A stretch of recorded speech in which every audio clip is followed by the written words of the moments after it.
Buenos días. Gracias por acudir a esta convocatoria de la Vicepresidencia Segunda y Consejería de Sanidad y Servicios Sociales de la Junta de Extremadura. Me acompaña el director gerente del Servicio Extremeño de Salud, Ceciliano Franco Rubio. El objeto de esta comparecencia es comenzar a dar cumplimiento a algunas de las propuestas de resolución que se hicieron, resoluciones en definitiva, que se admitieron en la Asamblea de Extremadura con motivo del pasado debate del Estado de la región. En ellas, el presidente de la Junta de Extremadura fijó unos criterios que tenían que ver con la estabilidad en el empleo en el Servicio Extremeño de Salud y, fundamentalmente, con el objetivo claro que siempre hemos tenido en el Servicio Extremeño de Salud de que la estabilidad en los contratos no sea un problema para que aquellos residentes que terminan la especialidad en nuestra tierra quieran quedarse con nosotros. Es decir, adoptamos ya hace un par de años que lo que ofertábamos eran plazas estables y este año lo hemos vuelto a hacer. Creo que, como consecuencia de esa propuesta de resolución del debate del Estado de la región, es necesario hacerlo. Quiero hacerles una introducción inicial diciéndole que le hemos pedido en el Pleno de la Comisión de Recursos Humanos del Sistema Nacional de Salud al Gobierno de España un pleno de la Comisión de Recursos Humanos del Sistema Nacional de Salud donde se aborde el futuro de la formación sanitaria especializada en nuestro país, en todo el Sistema Nacional de Salud. Creemos que cualquiera de las profesiones que en este momento se someten al examen de formación sanitaria especializada deberían verse reflejados en una cierta estabilidad en el empleo, que ahora mismo no tienen, y por lo tanto la primera apuesta que queremos hacer, aunque es un objetivo a medio plazo y es un objetivo que tenemos que conseguir con el resto de las comunidades autónomas, es que el examen de formación sanitaria especializada, lo que se conoce coloquialmente como examen MIR, pero que también afecta a enfermeras, el EIR, afecta a farmacéuticos, el FIR, a psicólogos, el PIR, a químicos, el KIR, a biólogos, el BIR, pues en definitiva que sirviera ya para darle un acceso a una plaza de estatutario, digamos en prácticas, en la formación en el Sistema Nacional de Salud. Y que posteriormente, con la evaluación de ese futuro especialista, y con la nota que haya obtenido en el examen de ingreso a la formación sanitaria especializada, se pudiese configurar ya una situación de estatutario estable o de carrera dentro del Sistema Nacional de Salud.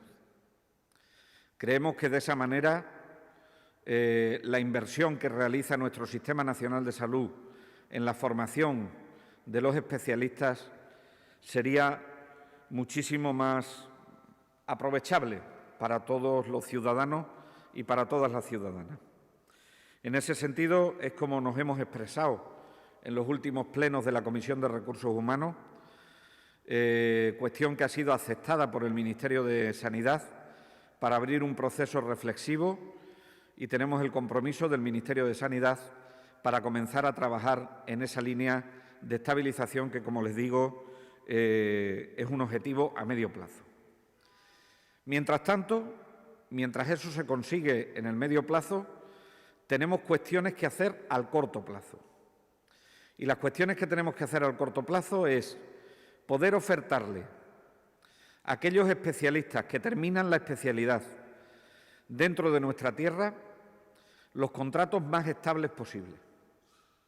Los contratos más estables posibles. Debemos ofrecerle todos aquellos contratos que no les supongan una precarización en el empleo. Todos los servicios de salud están sujetos a bajas, están sujetos a contingencias de pocos días. Pero lo que se nos pedía en esa propuesta de resolución del debate del Estado de la región era que ofertásemos plazas de larga duración. Por lo tanto, eso es lo que este año, como el año anterior, hemos hecho. ¿Cuáles son las acciones que hemos acometido desde el debate del Estado de la región hasta ahora por parte de la Consejería de Sanidad y del Servicio Extremeño de Salud? Como todos los años, hemos abierto de forma excepcional las bolsas de trabajo del Servicio Extremeño de Salud para que los especialistas que han terminado en la comunidad autónoma puedan apuntarse o puedan incorporarse a esas listas. Primera de las acciones. Segunda de las acciones. La Gerencia del Servicio Extremeño de Salud, así como la Dirección General de Asistencia Sanitaria del Servicio Extremeño de Salud, junto con las diferentes áreas de salud, se han estado reuniendo con los especialistas que terminaban la especialidad en nuestra región en este año, que ya les digo que son 141.000 los que terminan en nuestra comunidad autónoma. Por lo tanto, hemos intentado, en la medida de lo posible, que en todo momento esos profesionales se sientan acompañados y se sientan reflejados en aquellos aspectos que tuviesen que ver con el futuro de su especialidad. Por lo tanto, terminan en nuestra comunidad autónoma 144.000 y terminan 29 enfermeros especialistas. El total de especialistas que terminan en nuestra comunidad autónoma de esta forma serían 173, de los cuales 77 serían del área de salud de Badajoz, 46 del área de salud de Cáceres, 19 del área de salud de Mérida, 12 del área de salud de Plasencia, 11 del área de salud de Don Benito Villanueva de la Serena, 5 en el área de salud de Navalmoral de la Mata y 3 en el área de salud de Llerena Zafra.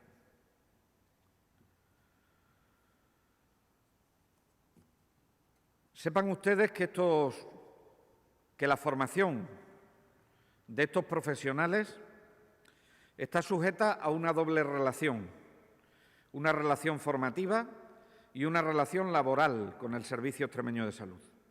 Y eso supone una inversión en la formación, una inversión que en los últimos años ha crecido del año 2019, que invertimos 29,4 millones de euros, 29,5 millones de euros en la formación sanitaria especializada, al ejercicio 2021, que invertiremos 31,9 millones de euros en formar a los futuros especialistas. Ese es el dinero que con los impuestos de todos los españoles y las españolas formamos a los futuros residentes.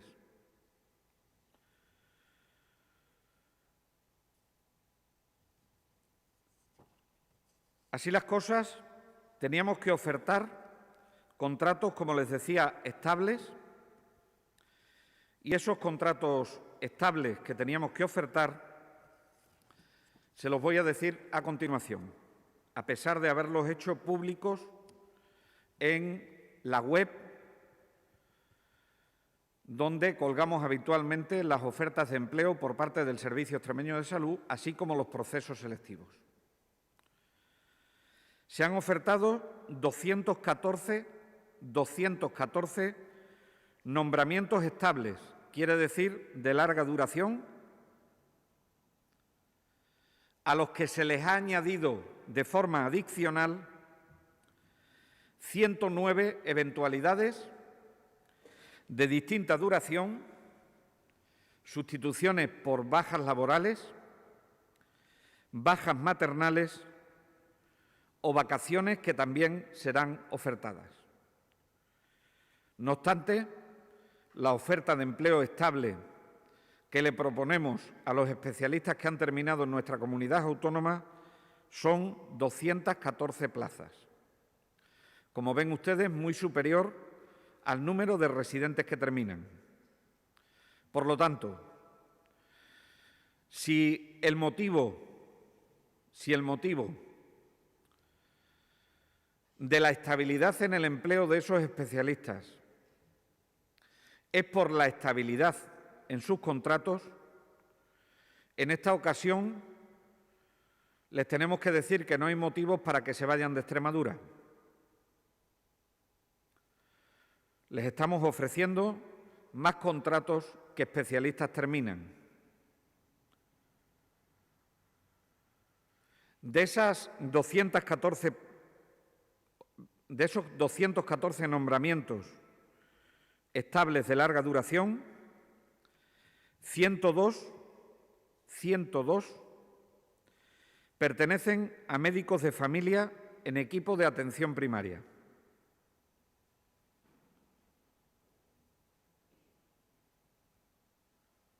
Cuatro pertenecen a pediatras de atención primaria de salud. 5 pertenecen a médicos de urgencias de atención primaria de salud. Y 103 plazas, que son las restantes, pertenecen a médicos especialistas en el ámbito hospitalario.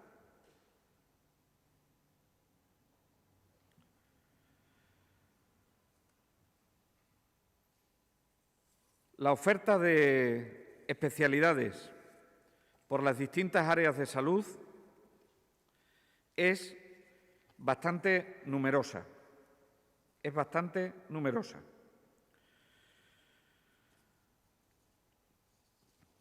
Paso a detallarle a continuación la oferta que hemos hecho con respecto a las plazas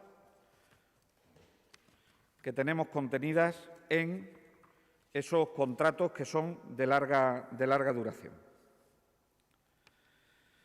12 plazas de anestesiología, 4 plazas de cirugía general,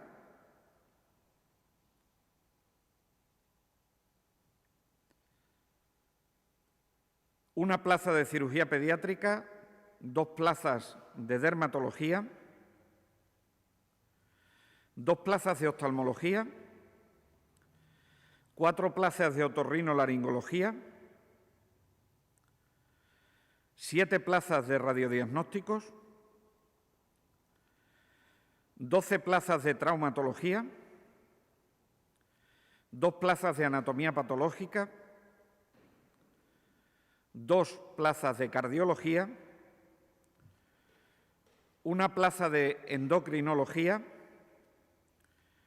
1 plaza de geriatría, 1 plaza de hematología, 4 plazas de hematología, 1 plaza de rehabilitación, 3 plazas de medicina intensiva,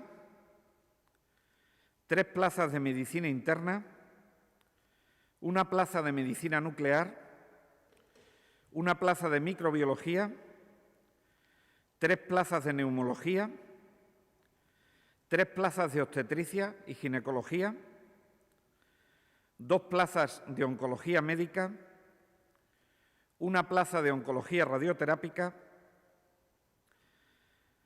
3 plazas de pediatría y áreas específicas en hospital, 6 plazas de psiquiatría, 1 plaza de radiofísica hospitalaria y 3 plazas de urología, 17 plazas de médicos de urgencias hospitalarias y 1 plaza de médico de cuidados paliativos.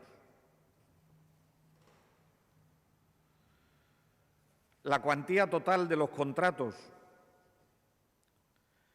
en los que nos quedaría de anualidad superarían los 4 millones de euros de inversión para que esos especialistas se quedasen con nosotros.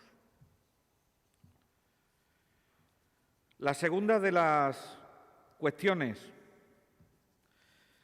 que tenemos, en la que llevamos trabajando ya bastante tiempo, es en aspectos que tienen que ver con el incremento en la oferta de plazas MIR, de plazas de formación sanitaria especializada.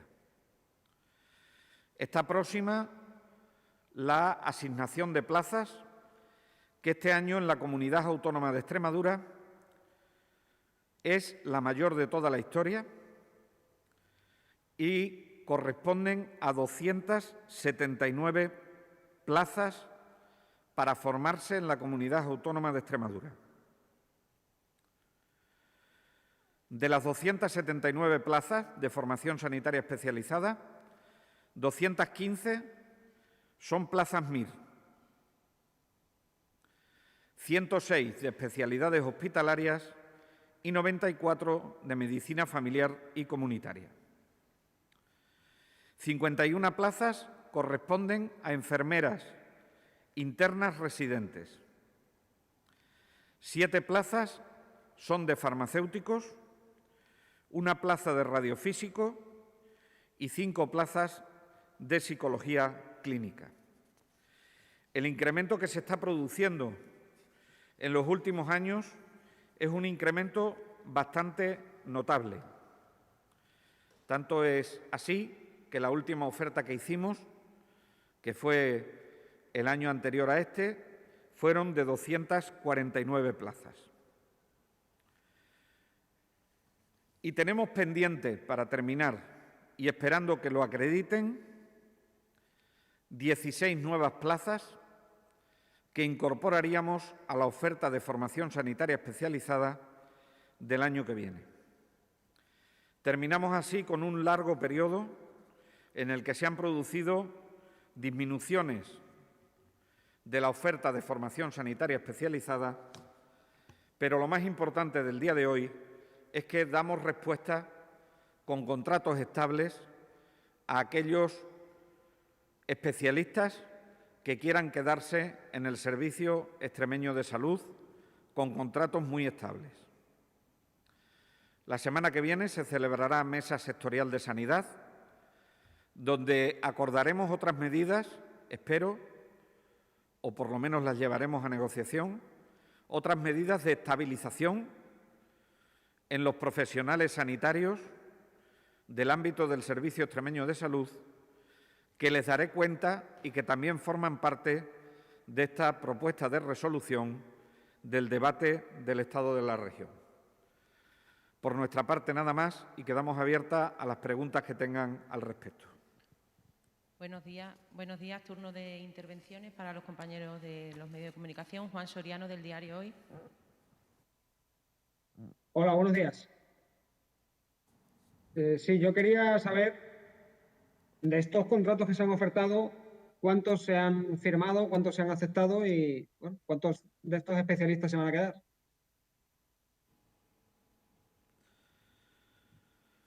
La oferta, el anuncio de la oferta me parece que se produjo en el día de antes de ayer o ayer. Ha sido cuando se ha anunciado, a pesar de que ya se lo habíamos comentado a ellos. Y en este momento no puedo darle esos datos porque se están produciendo los contratos y las incorporaciones. Cuando pasen unos días ya podremos dar un resultado del porcentaje que han sido aceptados. Habitualmente, en los últimos años que hemos ofertado estos contratos estables, aunque inicialmente se nos han quedado un 50% de los residentes que terminan, posteriormente se han ido enganchando y hemos sido capaces de llegar a muy cerca del 70% de todos los residentes que terminan. No obstante, en esta circunstancia, el anuncio está publicado en el día de ayer. Es todavía prematuro para saber si los contratos están firmados o no. Rocío Gavira, de Canal Extremadura. Buenos días. Cuando habla de contratos estables, ¿de qué duración estamos hablando? Siempre superior al año. Pero algunos son interinidades. Quiero decir, algunos no, bastantes son interinidades. Con lo cual, creo que es algo bastante importante. Interinidades del total de médicos especialistas de hospital. Tenemos 36 interinidades del total de las 103 plazas, y otras 35 son eventualidades de más de 12 meses. Y el resto dentro de hospital son sustituciones de muy larga duración. En cualquier caso, a su pregunta, siempre superior al año. Y algunas, bastantes de ellas, interinidades. Guadalupe. Tengo más cuestiones, pero son de otros asuntos. No sé si algún compañero tiene alguna pregunta más relacionada. Perdone, Rocío, si hay alguna pregunta de este tema más, y si no, ya le contesto a la suya. ¿Alguna pregunta más sobre este tema de hoy? No se oye. Guadalupe, no se te escucha, ¿eh? Las dos preguntas que tengo yo las tengo aquí, si son estas a las que te refieres, Guadalupe. Vale. ¿Preguntas sobre otro tema? Rocío Gavira. Vicepresidente, yo quería saber si hay alguna novedad con respecto a los menores no acompañados que va a acoger Extremadura, si se sabe cuándo van a llegar, a qué lugares van a ir. No, la ratificación se va a producir en un pleno que ya nos han convocado, que es el día 25, el próximo 25. Ahí se producirá la ratificación y a partir de ese momento nos dirán las características, bueno, el diagnóstico social de los chicos de los 11 chicos y chicas, o niños y niñas, que vienen a la Comunidad Autónoma de Extremadura, y nosotros ya decidiremos, en función de las características, dónde van a ubicarse dentro de nuestro sistema de protección de menores. Pero, en principio, hasta el día 25 no existe esa ratificación, aunque este fin de semana la Comunidad Autónoma de Extremadura, ya con el Ministerio de Derechos Sociales, ha solicitado una respuesta por escrito que mandaremos entre hoy y el fin de semana, aceptando los criterios de reparto, como les decía ayer, y aceptando el número de plazas que entendemos que nos corresponden como corresponsabilidad en ese abordaje de esa crisis humanitaria. En ese sentido, quería saber también qué opina de la postura de otras comunidades autónomas como Andalucía o Madrid, que finalmente sí van a acoger a menores no acompañados, pero piden fondos del Estado para sostenerlo. Bueno, yo creo que el Ministerio de Derechos Sociales le ha dado respuesta a eso. Creo que el Ministerio de Derechos Sociales le ha dado respuesta a eso, le ha dado una doble respuesta. Una parte de la respuesta se la dio en el propio pleno del Consejo Territorial de Recursos Humanos y Atención a la Dependencia, diciendo que había 4,8 millones de euros a repartir entre las comunidades autónomas en función del número de niños y niñas no acompañados, de menores en definitiva no acompañados, que viniesen a las distintas comunidades autónomas. Y ayer nos llegó un correo electrónico de la Secretaría de Estado de Derechos Sociales, donde nos decían que pondrían 5 millones de euros más adicionales a estos 4,8 millones de euros, a estos 4,8 millones de euros que ya nos habían dicho. Estos son fondos adicionales que el Ministerio de Derechos Sociales ha negociado con el Ministerio de Hacienda. Entendemos que es un desembolso de dinero importante en un presupuesto que ya está en marcha. Reconocemos el esfuerzo que ha hecho el Gobierno de España en esta financiación y yo sigo pidiendo lo que había pedido en el Consejo Territorial. No podemos funcionar en este tema a golpe de crisis humanitaria. España es la frontera sur de Europa y las crisis humanitarias se van a producir con mayor o con menor intensidad. Y debemos tener arbitrados los mecanismos para que podamos hacerlo de la forma más segura.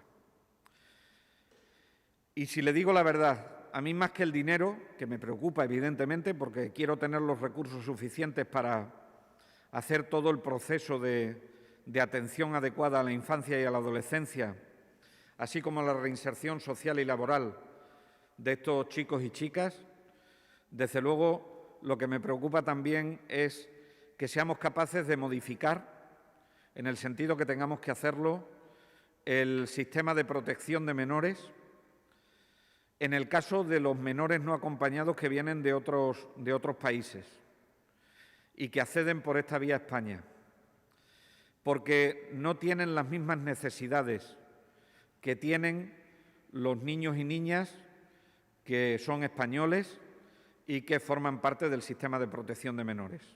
Entonces, bien haríamos en trabajar en este tema, además de solicitar el dinero. Y cuestión aparte me merece Andalucía. Andalucía es una región claramente fronteriza, es una región que tiene un volumen de menores ya acogido de forma muy importante y yo no soy capaz de posicionarme con la postura de Andalucía. Pero solo con esa salvedad, el resto, creo que el Ministerio de Derechos Sociales en este momento está dando respuesta a esas necesidades de financiación que son lógicas que expresemos los consejeros y consejeras, pero que yo creo que con el correo de ayer quedó bastante claro que la apuesta del Gobierno de España es decidida para una integración real de estos chicos y chicas en nuestro sistema de protección de menores. Guadalupe Jerez, que tiene problemas de sonido, nos acaba de hacer llegar una pregunta sobre el tema de la rueda de prensa. Dice que si puede explicar cómo sería la plaza de personal estatutario que propone Extremadura cuando finalice en el MIR. Nosotros lo que proponemos es, vamos a situarnos en los médicos, que es probablemente sea lo más sencillo. El médico termina su carrera a los 6 años de carrera y hace un examen, que es el examen MIR, y con ese examen MIR obtiene una puntuación, que en este momento le da acceso a una plaza de formación sanitaria especializada. La propuesta que hizo el presidente de la Junta de Extremadura en el debate del Estado de la región y que le hemos trasladado al Gobierno de España es que con ese examen, que sería el MIR, no solo accediese a una plaza de formación sanitaria especializada, sino que ya tuviese la condición de estatutario en prácticas. Al finalizar su periodo de especialización, que todos los residentes, cuando terminan la especialidad, pasan por una evaluación, habría que ver cuál es ese proceso de evaluación y junto con la valoración que se haya hecho de su formación, más la nota que haya obtenido en el examen de acceso a la especialidad, eso le situaría en una lista donde ya sería personal estatutario, como es el resto del personal sanitario que accede a través de los sistemas de provisión y selección. No sé si me he explicado.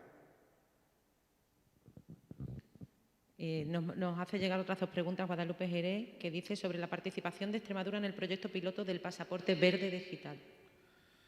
Nosotros ya tenemos los laboratorios acreditados, ya tenemos los test que considera la Unión Europea que son válidos, tanto de antígeno como de PCR validados. La semana que viene, no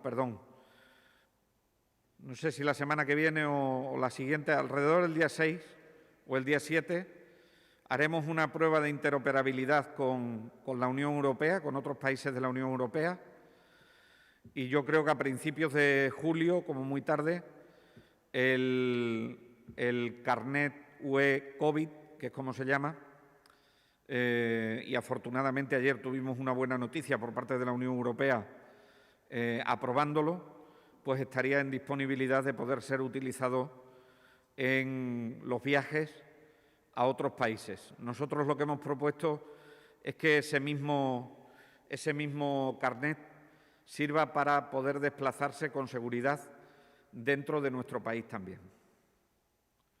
Formaría parte de lo que hemos acordado con el sector del turismo, de un plan de protección del turismo en Extremadura y en toda España. Nos hace otra pregunta, que son las medidas de seguridad frente al virus y la responsabilidad de los asistentes al partido del Badajoz-Amorebieta que se juega este sábado en Badajoz. Las medidas dentro del campo están arbitradas. Se puede acceder con el aforo que está contenido en el semáforo. Creo que eso es bastante seguro. El acceso está permitido al campo. Por lo tanto, sin duda ninguna, esa situación sería considerada de seguridad porque el Badajoz ya ha presentado su plan de contingencia para poder realizar ese evento con público. Y luego lo que nos preocupa es lo que no está organizado, que son las previas y son las aglomeraciones que se puedan producir como consecuencia de lo que yo creo que será un éxito, y es que el Badajoz ascenderá, y se lo deseo. Pero dicho esto, me preocupa y tenemos que ser muy responsables a la hora de celebrarlo. Y para eso sí influye la responsabilidad individual. En la calle ya saben que nosotros, por el semáforo, no se permiten, además tiene ratificación judicial, no se permiten reuniones de más de 10 personas. Por lo tanto, ese es el mecanismo de control que lo conoce ya el CECOR, donde está representada la delegación del Gobierno, donde está representado Protección Civil, donde está representado la FEMPEX, los alcaldes y alcaldesas, en definitiva, donde está representada la propia Consejería de Sanidad, donde están representados los cuerpos y fuerzas de seguridad. Por lo tanto, pido, por favor, que seamos capaces de celebrar lo que es grande y lo hagamos con todo el sentimiento del mundo, pero con toda la seguridad del mundo también. ¿Hay alguna cuestión más? Rocío, ¿has pedido la palabra tú también? Sí, bueno, si quiere el compañero de Televisión Española que... Bueno, pregunto, hoy entra en vigor esta madrugada la ampliación del horario en la hostelería hasta la 1 de la madrugada. Consejero, el ocio nocturno sigue reclamando para ellos alternativas. No sé, en otras comunidades como Andalucía, como Cataluña, donde se están haciendo experimentos, en Andalucía se amplía, el horario es más amplio. No sé si Extremadura tiene ya alguna alternativa, si se plantea ampliar. Mire, la Sala Tercera del Tribunal Supremo, no este que les habla, ni el Ministerio de Sanidad, ni siquiera las comunidades autónomas, nos han dicho que las órdenes comunicadas del Ministerio de Sanidad son de obligado cumplimiento. Usted recordará que cuando vino la época de Semana Santa y San José, había comunidades autónomas que no estaban de acuerdo con el cierre perimetral de la comunidad autónoma y, sin embargo, tuvieron que hacerlo porque así estaba dictado en una orden comunicada del Sistema Nacional de Salud. El ocio nocturno, si se prolonga en otros sitios, por encima de la 1 de la madrugada, a nuestro modo de ver, no cumple con la orden comunicada del Ministerio de Sanidad. Y el Ministerio de Sanidad puede plantear una cuestión judicial con respecto al no cumplimiento de esa orden comunicada. Nosotros no queremos judicializar la vida de la gente, pero sí queremos darle una respuesta al sector del ocio nocturno. En ese sentido, en el último pleno del Consejo Interterritorial del Sistema Nacional de Salud,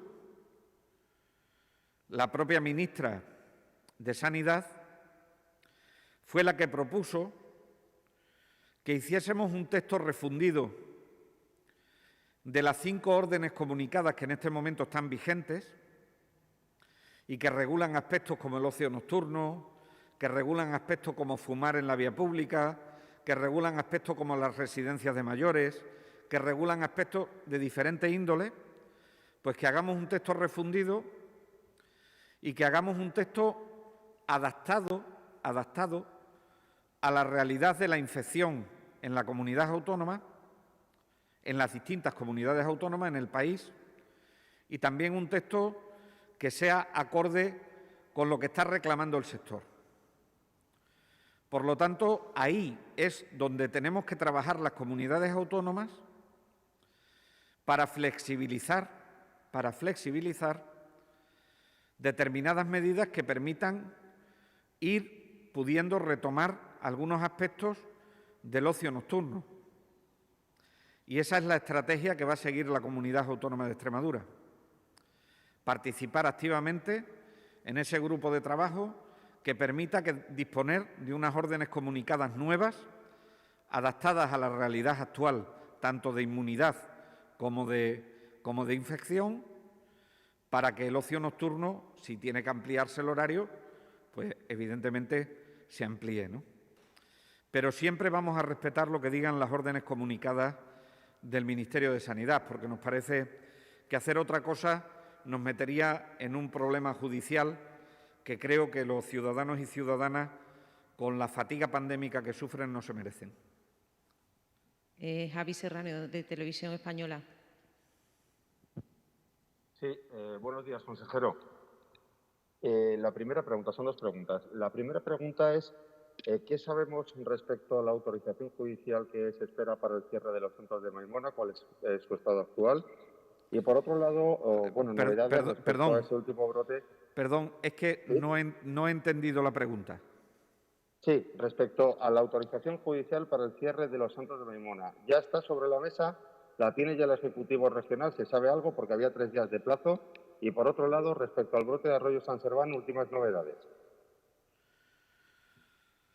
Con respecto al brote de Arroyo de San Serván, se está trazando, no le puedo dar mucha más información. Yo creo que hoy, cuando tengamos el Consejo de Dirección, que lo solemos tener alrededor de las 2 de la tarde, y cuando esta tarde emitamos la nota de prensa, tendremos más información. Y lo siento, pero la primera pregunta sigo sin entenderla. Sí, vamos a ver. Un segundo, me la están. La certificación judicial. La ratificación judicial de los Santos de Maimona. No tengo conocimiento si ha llegado esta mañana. Tendría que verlo con los servicios jurídicos. ¿Algo más? Pues muchísimas gracias a todos. Muchas gracias.